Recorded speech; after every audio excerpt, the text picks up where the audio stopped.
What is the Moss method? Well, first off, it's not actually a method. Um, it's not a method in the sense that everybody's wellness, we're all very unique physically as well as mentally, psychologically, spiritually. Um, a method, kind of by definition, is kind of sliding towards one size fits all, which most of us know is not, um, usually doesn't work, or certainly is not very effective. But it's just a name of information, shared wisdom, things that have been tested with different people from different backgrounds that works and typically is verified by others and by education and research and things that make sense. Um, so the biggest thing that it's about, for me, what's most important is quality of life.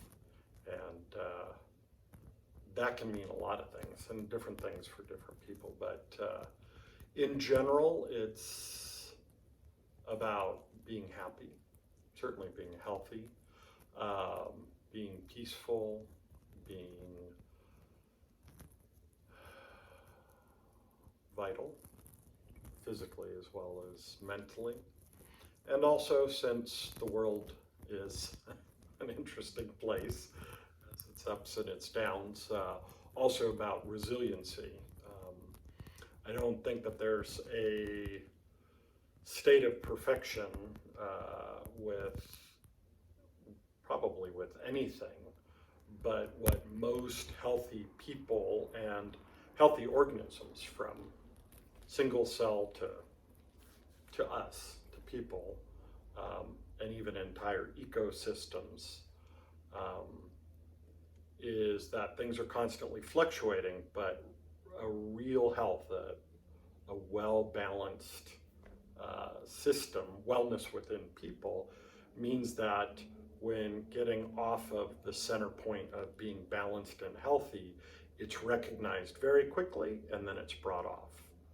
And then it gets bumped off and it comes back. So that sense is of being very resilient. Sometimes the word robust is used, a robust system.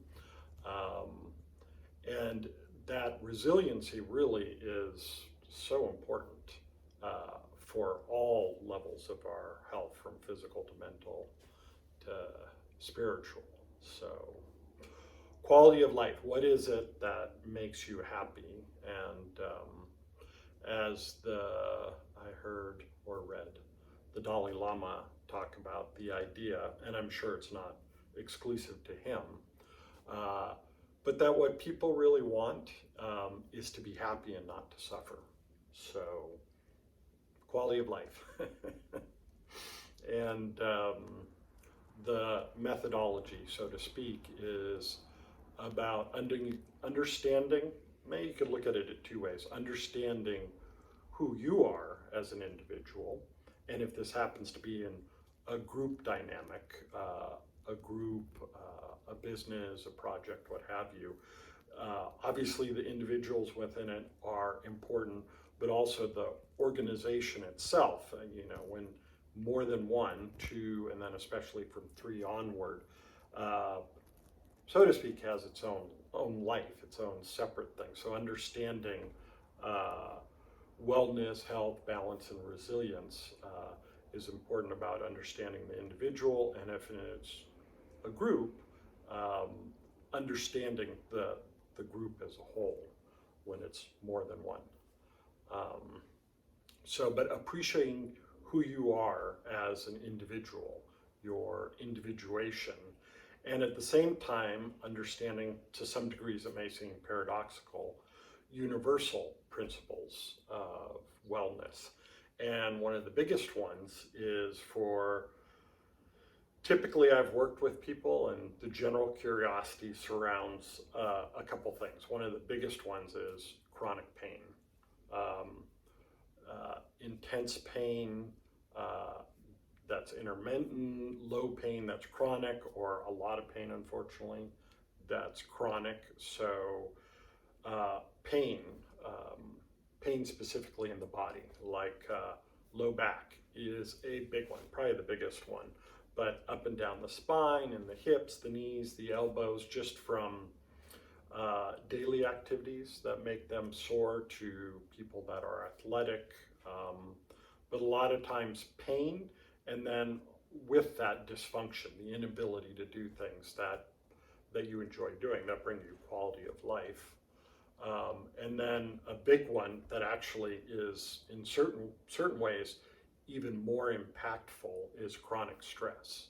And stress is a very used and abused word to a certain degree. But boy, so much of valuable wisdom from lots of people in lots of different fields and research, common sense, it can be found physiologically, psychologically, sociologically, anthropologically, in many, many ways, is that stress just has a huge impact on us. And by the way, yes, there's good stress, and that's obviously not what I'm talking about. So stress and its impact on the body is substantial, and I'll give a few points. Chronic stress, one of the big things that it impacts is our capacity to sleep. And that also, most people know, and it's, tell me for the 1000th time, but I'll tell you for 1001 times that sleep is absolutely essential, quality sleep. Duration to a certain degree, but duration I would put in the category of quality of sleep.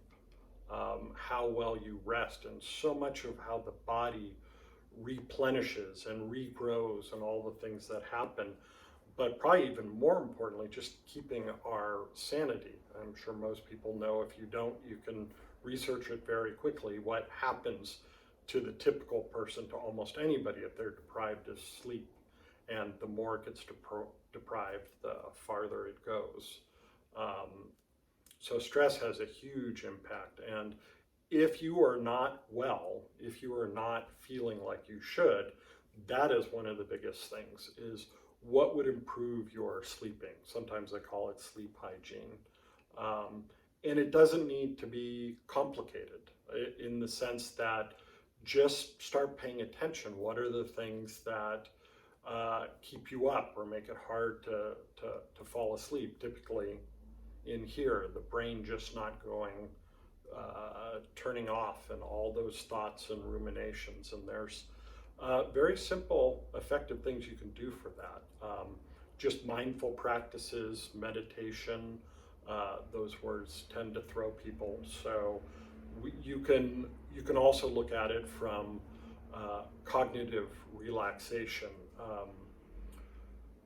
using the techniques to calm the central nervous system, not only cognition, but the physical body as well. And there are lots of things that can start to bring down the stress so that you can sleep. And put a pin in that, because that's a whole nother conversation.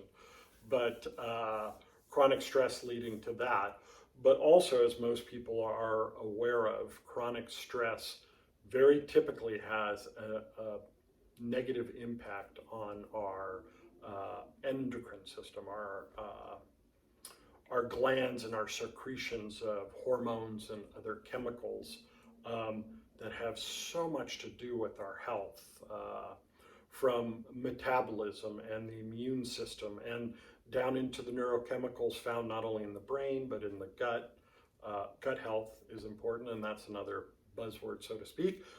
But many cliches, so to speak, are true for a reason, even if they have some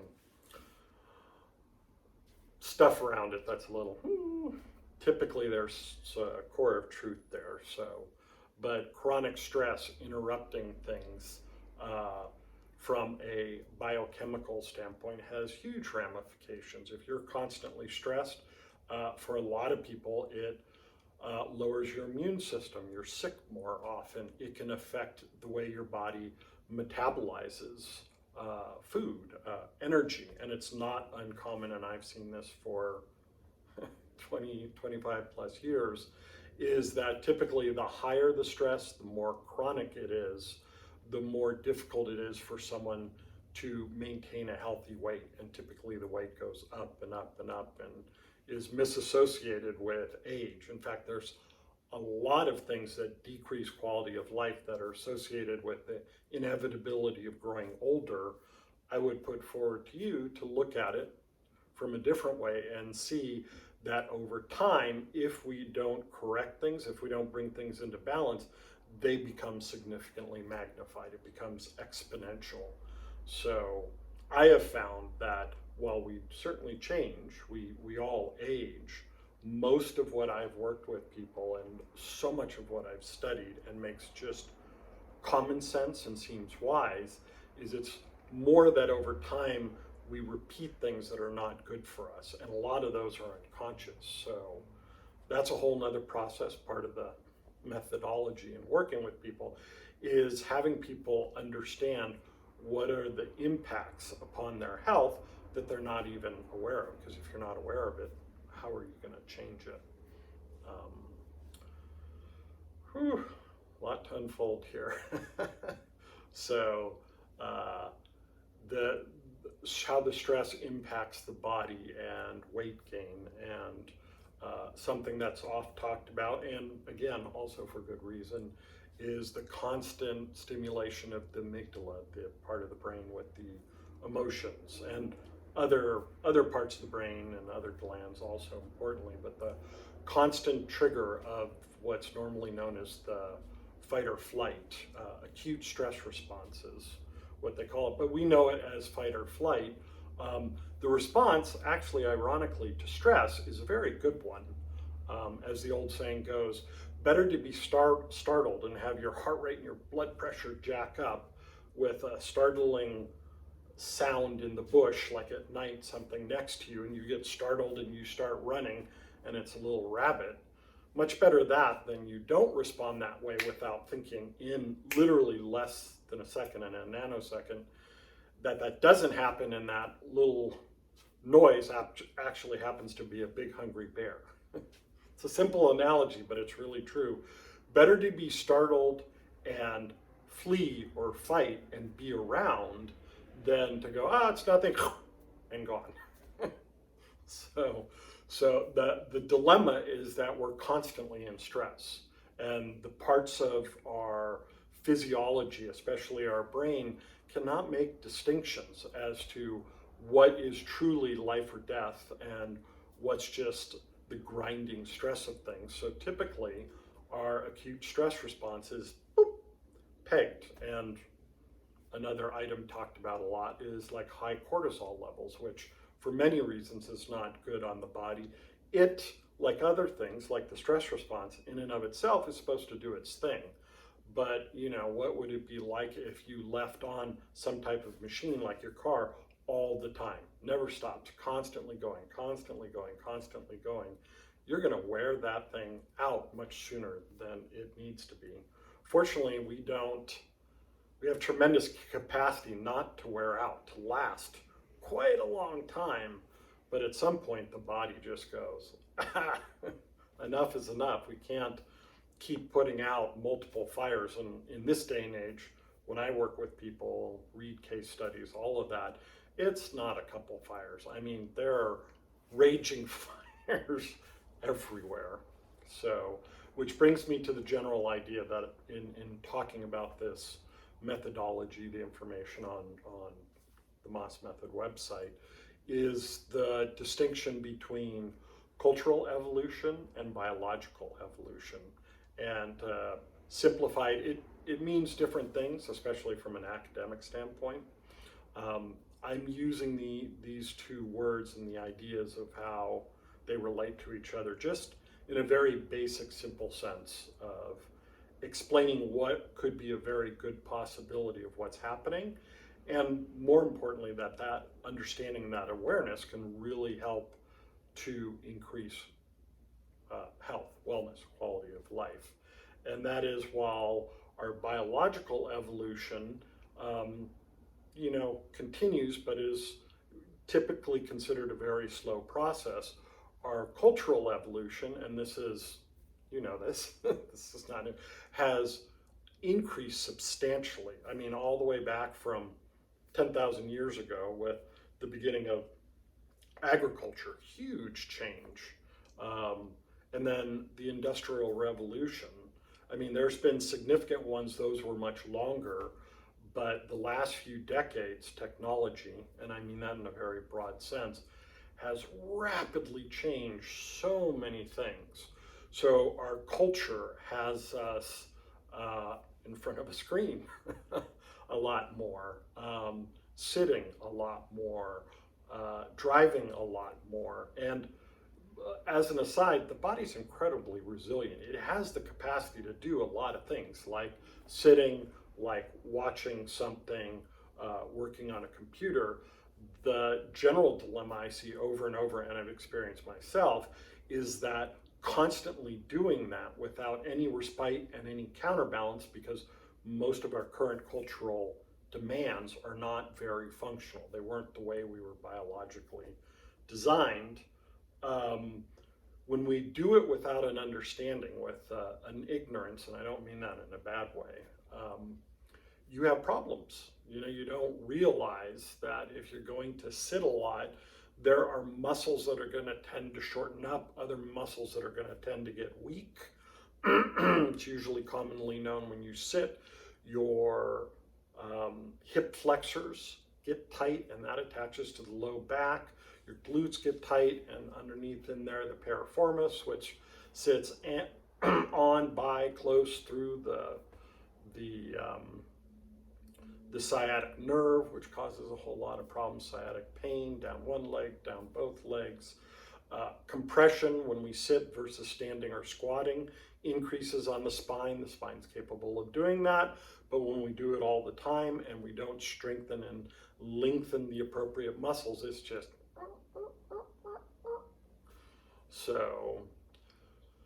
so like one of those things, sitting, that's probably one of the big ones, a cultural distinction from not too long ago when we would walk a lot, run from time to time, squat and do things, pull and push, and now we're like this. It doesn't take a degree in what's called biomechanics to understand why there's so much neck pain, shoulder issues, low back, carpal tunnel, the list goes on and on and on. So understanding how rapidly our environment, our culture, and I'm using that just as a broad word, has so rapidly changed, but our biology really hasn't, both from the structure, like I was just talking about with the back and the body and sitting, but as importantly, if not more, all of that stress and the impact that it has through our entire physiology is significant. So the good news, and this is part of the methodology, so to speak, is one is understanding that, but then also appreciating. It's one thing to understand, but as we all know, it's when you really take it in and it goes, you go, oh, okay, that's where value can really start to be created. And some good news, the basic understanding is that it's basic, it's not complicated. Literally everybody can understand it. And then also what to do to reestablish things, the quote intervention, the thing to do, typically is quite easy. In fact, that's the biggest problem for a lot of people, is to improve their quality of life. The intervention, and I know this from 3 decades of work, but I see it with people that I don't work with, but I know, or I read about, or case studies, what have you, is that it's too simple. A lot of times people go, there's no way that this could make a big difference. And it's a little crazy. I mean, I do this in other arenas, so it's crazy, but it makes sense, is that someone could do something incredibly simple, and the first time in months, years, or decades, their low back doesn't hurt. but they're like, well, this, it can't be this simple to make it feel better. And it's like, I'll say, yes, it is. And they still struggle with doing one simple thing that just takes a couple minutes that addresses a long-standing chronic pain. So really understanding how strong our mind is and the reality that it creates. And truth is our sense of reality for all of us typically is very distinct from what's really going on, or is very different from the things that would actually get us the things that we want and that we truly need physically, mentally, emotionally, spiritually as well. So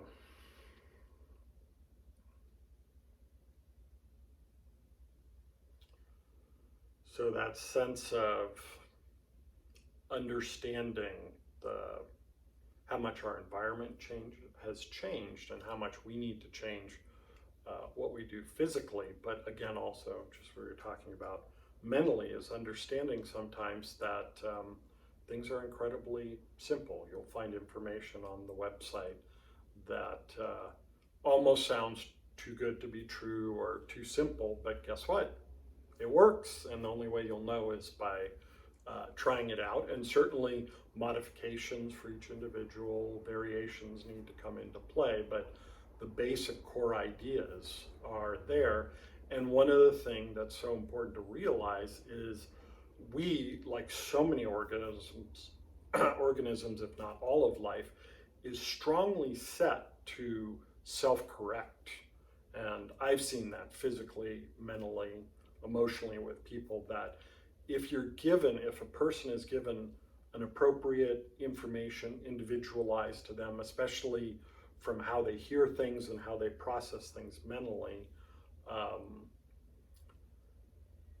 that when that information gets in there, the body starts to respond. Our entire central nervous system, the brain, and all through the intelligence of the body, with just a little bit of appropriate feedback, and especially biofeedback, just using certain simple tools like a foam roller lying down lengthwise on it. It could be just lying down flat on the floor. I've made that recommendation. Or standing up against a vertical wall to just reawaken the body, going, oh, didn't realize my posture was like this. These little simple interventions and recognizing how powerful they can be. There's a lot of stuff to go over.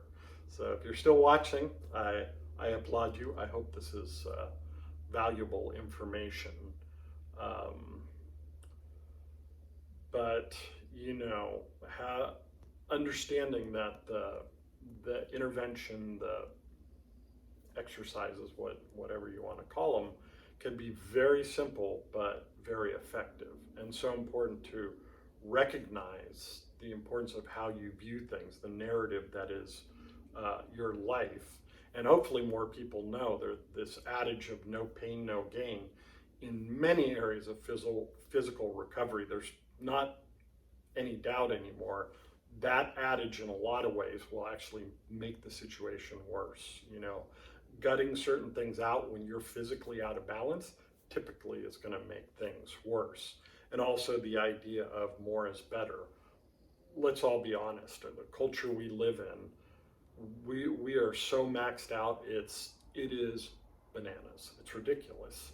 So for just about everybody, less is a whole lot more, and that's a good example where that really knocks up against people's idea of got to really get out there, do something and move. And I'm not going to go into it here, but there's a lot of research and education and understanding that explains how that isn't so. But I know, again, from 30 years, man, the amount of clients I've seen knock their head against a wall willingly and constantly and never seeing any results doing it. I don't know if that's someone's destiny or their karma, but I suggest to you, be open-minded about this. This is another thing in interacting with quality of life and the idea of a method, if there was one, is the definition of insanity. You know, we all see it. In my line of work, I've seen it. I can't count how many times people doing the same thing over and over and over, and I'm not kidding, over and over and over, expecting a different result, and they don't get it. And that's the dilemma of intelligence, which again is a whole nother conversation, where then comes in rationalization and justification, explaining, and yet the reality is that what they're doing doesn't work. So I would suggest to you, do something different. Notice where they're in the quality of your life, physical, mental, emotional, however, whatever it is that's affecting you. Usually it's multiple things. That just the common sense that you got to do things differently if you want different results. You know, the counter to the definition of insanity, the follow-up statement is, if you want anything in your life to change, you have to change the things in your life. Otherwise, boop, you're back to the vicious cycle of the definition of insanity. Now, one thing I will tell you, and is something that I talk about, sometimes directly, but it's a subtle message in a lot of the information, whether it's a blog, an audio, a video, is leap of faith. You know, that you really, at some point, need to be earnest. Like they talk about the addict sometimes, that they have to hit absolute rock bottom before they make a change. You know, you have to be really earnest to be in the state where you can create change. And you got to take a leap of faith. When you want to make change and you do something different, truly different, it's either something you haven't done in a very long time, you did but you have no memory of, or you may have never done. That's new. That's scary. And I don't mean that in a bad way. And I don't think any of us have an exception to that rule. It's like, how am I going to do this? You know, and that's my hope with this information, presenting to you, not just this video, but everything, is kind of like a helpful hand. And it's not just my hand. It is in a sense that my work is what I was meant to do. I clearly came here, was designed. Well, you can look at it many different ways, but I've had enough feedback in multiple areas of my life to know that, and it's not a personal thing, it's just that this is how the spoke I am in the whole system of things, is to assist people in that way. I look at it the same way as watching an incredible athlete do their thing, and clearly they were born to do it, or a singer or a group that just, you know, blows you out of the water. It doesn't matter the sport, the activity, the music, you're like, whoa. So I would hope that this would be of assistance. My voice, that's one thing I use a lot to help guide across the leap of faith. And it's not even a chasm. There's a bridge across the chasm of where you are and where you want to be. It's just you can't see it. So having help to take that first step, and when it lands on something solid, you're like, oh, and then you start to see the path more. And in fact, the more earnest you are, the less someone else, in this case, the less I have to do, because you're going to start getting it. It's the information's already in there. It's in the system to rebalance, to recalibrate, to become resilient, healthy and happy and peaceful again. So, but you do have to take that leap of faith. And in presenting all this information, it's also, make it simple, make it easy, make it safe. It doesn't, again, we get that no pain, no gain, more is better. When you're really doing something new, it can be scary, it can be downright terrifying. Find the easiest way of tackling it. And if what you're doing does increase the quality of your life, it's going to be safe, it's going to be easy, it's going to be effective, and it's going to be something that you can continue to do. And that's another point.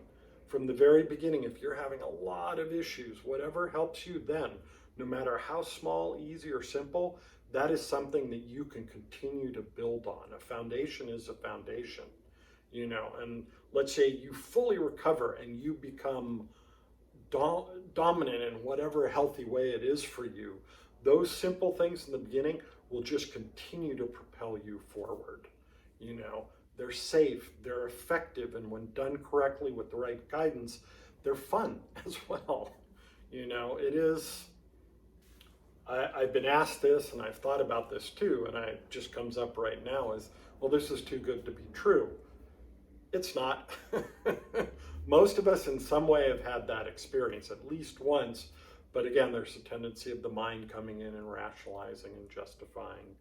So, but safely take that leap. Just try one little thing. Put your toe out into the water safely. And then you're going to start to do things differently. And boy, the world looks so different when you start doing that. Do it slowly, but you start recognizing all the things that you're doing, and you're going to go, oh my God, why was I doing that?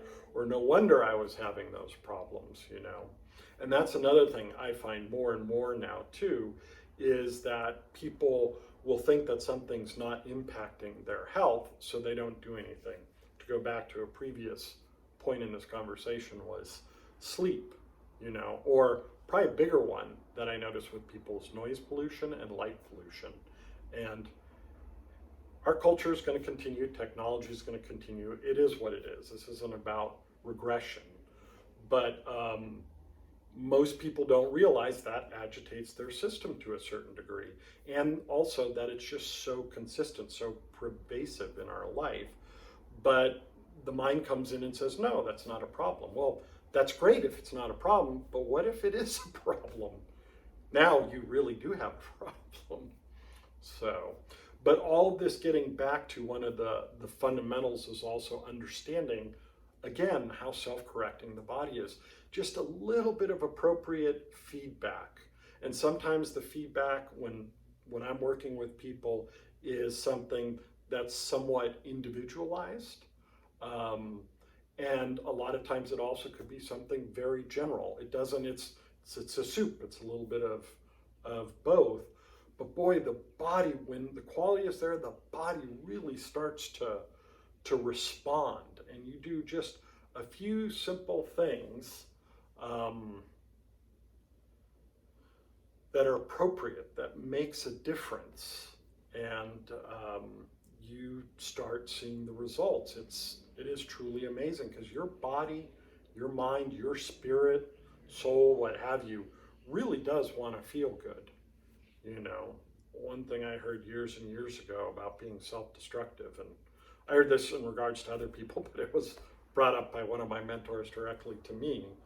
I was going on and on about how self-destructive I was, and my mentor gave me a pencil, very sharp, pointy pencil, told me to hold it, and he said, if you really are self-destructive, follow my instruction. He says, I want you to take that pencil, and by the way, don't try this at home, or if you happen to work with people, if you're an instructor or healthcare practitioner or anybody, you do need to be careful. You need to know your audience. But he says, jab that in your eye. Go for it. I want to see how self-destructive you really are. And I, of course, did not do that. I would never do that. And while we have behaviors that are certainly, and thoughts that are counterproductive, it really was an eye-opener that we all really do want to be happy and not to suffer. And that means different things to different people, but as a basic thing, I mean, if you imagine what the world would be like if people really were happy and healthy. I mean, it would be amazing, and could very well be that despite all the upheaval we have, that we may be, fumbling towards ecstasy, as I think someone once put it. So, but if you give this incredible body, mind, spirit half a chance, a tenth of a chance, a hundredth, a thousandth of a chance, and you just give yourself a little bit of time to see what happens, you'll be amazed. It is amazing how much we can get back.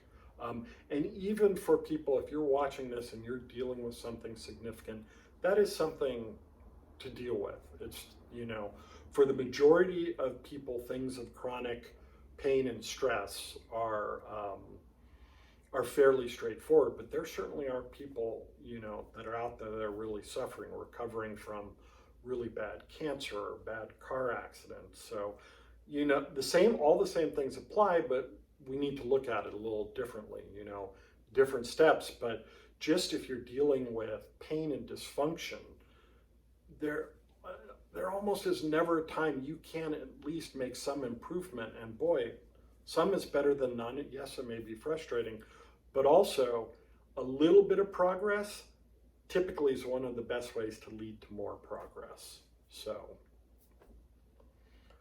give your body, your system, this brilliance a chance to come back, regardless also of age, which is another component. We'll go over chronic stress, chronic pain and dysfunction, and the dilemma of aging. And that is something that, as I mentioned earlier, typically most our Western cultures at least have this inevitability. The body is going to wear out, it's going to crap out, you know, and certainly again, we change as we age, but I put forth to you, and do your own research. I mean, like many people have said, don't implicitly take what I'm telling you. Don't trust everything. Go and do some research. And by the way, and this is true with probably everything, be attentive when you do your research. In this day and age, you can find verification for anything, and I'm sure you know that. So, you know, multiple sources, and understand those sources, and understand their biases, and also their ability to say things that could make sense. But going back to this inevitability of decrepitude, if you want to call it, I just know this not only from more than 3 decades of study and self-practice, but being a practitioner for so long, an instructor, a coach, what have you. Nowadays, I'd almost say a wellness entertainer. Make you laugh, make you have fun, so you learn, so you see things differently. But the vast majority of what people associate as the dilemma with aging, they're sick and tired of being sick and tired, their aging sucks, what have you, is the repetition of things that don't function over time, just constantly wearing and grinding, both physically as well as mentally, emotionally, spiritually as well. I mean, we're talking wellness, the whole kit and caboodle, the whole shebang, so to speak. Is that, you know, chronic back pain, and it gets worse and worse as people go on. If that's because they haven't been maintaining balance and they've been doing a lot of things like sitting and being stressed, while age has a little bit to do with that, 90, 95, 98, 99% of that is preventable, or certainly could be made so much better. You know, we all know of people that are relatively advanced, they could be in their 70s, 80s, 90s, even further, that are doing extraordinary things. They're mountain biking, putting people 2/3 their age to shame, riding horses bareback, you know, farming for 8 or 10 hours out of the day out there planting, and not only physically doing this, they're enjoying it. They're having fun. I mean, there are so many examples of where actual examples that completely challenge the narrative of aging. And the other thing is, what do you have to lose? You know, if you really genuinely want to feel better, give it a shot. You know, especially with the stuff that I'm talking about here and the information here, it's as safe as it really can get. And you don't need a degree to understand that. You look at it and go, oh yeah, okay, I can do that, you know. But what you're gonna find more than likely, if you're earnest and you go through it, it's like, oh yeah, lots of habits that were out of balance. No wonder I've been having these issues, you know. And if you haven't had any structural problems, you can really recalibrate well. And even if you've had structural problems, slow that process down, and maybe you get a procedure and you're back up and running, you know, tend to your system so it doesn't happen again. Give the body its chance and the mind to make you feel better and grow older with strength and resilience and balance and grace and what have you. If you're going to be here in the play, in the dream of life, whatever, party hardy. I mean, if you have the ability to do it, why not? Unless suffering is your thing, then no accounting for taste, as they say. But give it a shot. The sense of the inevitability of physical pain and dysfunction and constant stress and all the problems of aging is, give it a shot. You've really got nothing to lose, but think of this. If there's even a glimmer, a slim chance of this being true, think of the value you could create. Stunning. I mean, amazing. So, touched on a lot of things, but that quality of life. And I sincerely hope that this website becomes a portal of useful information for you. When any one individual, when any one organism gets better, we all get better. If you start feeling better, then other people around you will have that opportunity to feel better. So why don't we all start feeling better and start taking care of ourselves and enjoying the heck out of life, and appreciating us as individuals. And one more point on that is I'd highly recommend looking at things that our culture, or a lot of cultures, tend to focus on all the things that we are deficient at, that we aren't good at, and that we need to stand up straight, pull ourselves up by our bootstraps. While, there's some merit to that. I've experienced this personally on both ends, and I've seen it time and time again. Most people are doing pretty good. They're doing as best they can, and boy, progress comes much more efficiently when we start to play to our strengths and recognize that there's certain things that we just won't be good at, or as good as we want, or especially what other people think we should be good at. And hey, that's it. There was a time in my life I wanted to be a professional football player, and while there could have been a slim chance, highly doubtful. But I also realized with time that that's not what I really wanted to do anyway. And I think that's true for all of us. What we really want to do and what's really good for us, we are naturally inclined. We're almost like gravity kind of pulled to it, So don't be so hard on yourself. And I know this is a cliche, but boy, another example. It's true. If you want a little nugget to take from here, is start to recognize that you are very likely putting way too much pressure on yourself. And for good reason. We were all brought up. Does a fish know it's in water? That we don't know how to appreciate ourselves more and play to our strengths and recognize that maybe, just maybe, we're fine just the way we are. Maybe some changes in our environment, potentially the people we're around, how we recognize ourselves and take care of ourselves physically, mentally, emotionally, spiritually. I would suggest to you that you truly are perfect just the way you are.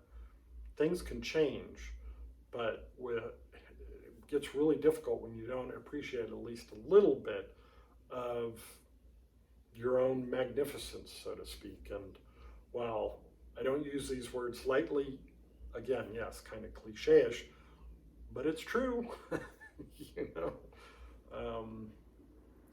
So really appreciate who you are, and that maybe, just maybe, there ain't anything wrong with you. It's just you're facing the wrong direction. You're going down the wrong path. And I've seen this personally, seen it professionally more times than I can count.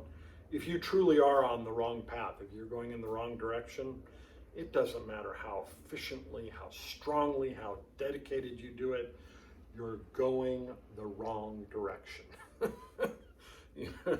You know, and in fact, the more efficient you get, the farther away you're going to be from where you really want to be. And I would say where you really actually need to be fulfilled and healthy and happy and have that quality of life. So stop. That's another little nugget, little essential thing.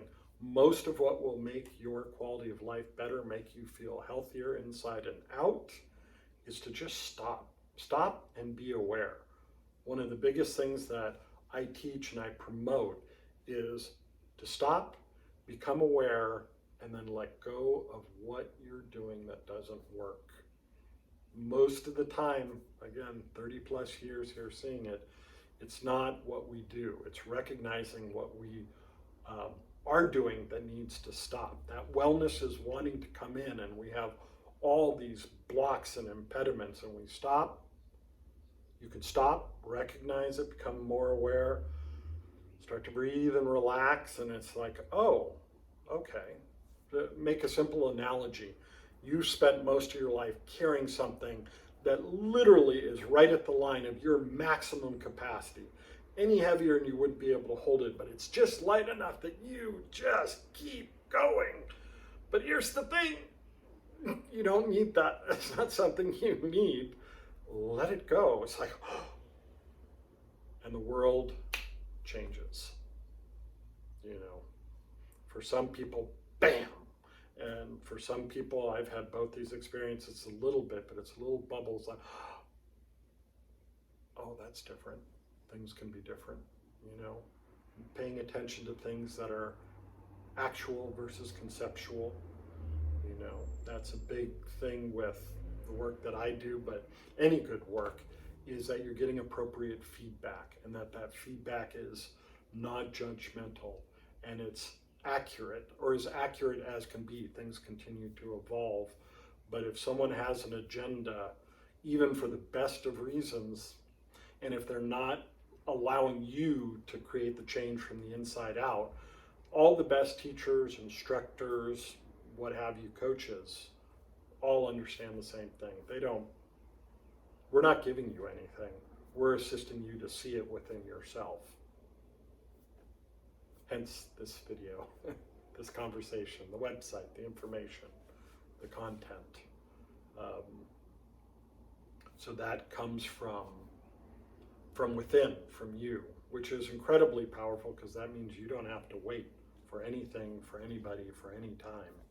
It is right there, you know. So sources of non-judgmental, accurate, intelligent, wise feedback, you know. And that's one thing that I did naturally, but now I understand more, is I don't have a vested interest. When I teach, I don't want anything for you. I don't want anything for anybody, really. I mean, my hope would be that you would be happy and healthy and in whatever way that works for you.